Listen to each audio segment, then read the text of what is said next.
Hello, कैसे हैं आप लोग? Victory career institute presents TOD series topic of the day में आप सभी का स्वागत है। अब सेकंड टॉपिक की अपन लोग बात करते हैं। फर्स्ट टॉपिक में अपन ने पीरियोडिक टेबल डिस्कस करी थी और सेकंड टॉपिक में अपन लोग बात कर रहे हैं क्लासिफिकेशन ऑफ एलिमेंट्स की। क्लासिफिकेशन ऑफ एलिमेंट्स में फर्स्ट जो साइंटिस्ट जिन्होंने काम किया उनका नाम था डोबेराइनर। डोबेराइनर ने क्या दिया? अपना ट्रेड्स रूल दिया। इस ट्रेड्स रूल में इन्होंने डोबेराइनर ने क्या काम किया, देखो ध्यान से समझना आप लोग। when elements are arranged in the increasing order of their atomic masses then the group of three elements are obtained।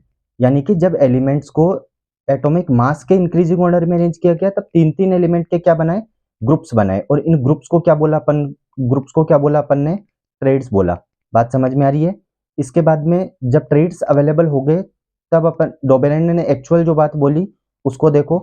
The average atomic mass of first and third element, first और थर्ड एलिमेंट का average atomic mass हमेशा किसके equal होगा? Middle element के। अब यहीं से एक वेरी वेरी इंपॉर्टेंट एक नोट है, 1005% आप लोगों को याद होना चाहिए।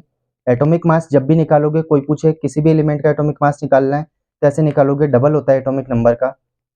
एग्जाम्पल देखो, डोबेरेनर ने जो बात बोली उस स्टेटमेंट को मैं एग्जाम्पल से प्रूव कर रहा हूँ कि लिथियम, सोडियम और पोटेशियम। अच्छा, आप लोग कहोगे कि सर आपने इधर तो बोला कि एटॉमिक मास निकालना हो तो एटॉमिक नंबर का क्या करते हैं? डबल करते हैं। डबल करते हैं तो एटॉमिक नंबर आ जाता है।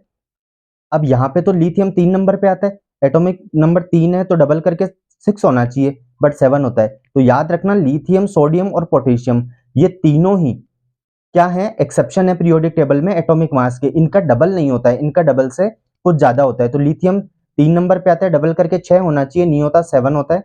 सोडियम 11 पे आता है, डबल करके 22 होना चाहिए, 23 होता है।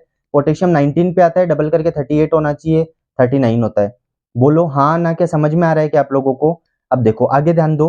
According to the Dobereiner triads rule, atomic mass of sodium, यही बात तो बोली थी भाई, तीन तीन एलिमेंट के ग्रुप बनाए। देखो 3 एलिमेंट है, लिथियम, सोडियम और पोटेशियम, 3 एलिमेंट के ग्रुप बनाए तो इनको ट्रेड्स बोला। अच्छा, ट्रेड्स में क्या होगा? मिडिल एलिमेंट कौन है? सोडियम। तो सोडियम का एटॉमिक मास लिथियम और पोटेशियम के एवरेज के इक्वल होगा, यही बात बोली। अच्छा, प्रूफ करते हैं। लिथियम और सोडियम का हाफ करेंगे तो 39 और 7 ऐड करके 46 का हाफ करेंगे 23। तो मुझे बताओ क्या सोडियम का एटॉमिक मास 23 होता है क्या? तो 23 इक्वल टू 23। बात समझ में आ रही है आप लोगों को? उम्मीद है आपको ये डोबेरेन ट्रेड रूल समझ में आया होगा। अब देखो, ये भाई साहब ने ये काम तो कर दिया लेकिन ये फेल क्यों गए? क्योंकि इनके बाद में तो अपन ने बात करी थी ना कि न्यूलैंड्स आते हैं, तो न्यूलैंड के बाद में मेंडलीव आएगा और लास्ट में अपन मॉडर्न पढ़ेंगे जो अभी आप लोग पढ़ते हैं। तो डोबेराइनर ने गलती क्या हुई इनसे, इनकी प्रॉब्लम ये थी कि did not apply for all elements, सारे एलिमेंट्स के लिए एप्लीकेबल नहीं था और लिमिटेड एलिमेंट्स थे उन्हीं के लिए काम हुआ। बात समझ में आई? ये डोबेराइन ट्रेड्स रूल था। उम्मीद है आपको ये टॉपिक समझ में आया होगा। मिलते हैं नेक्स्ट टॉपिक में। Thank you.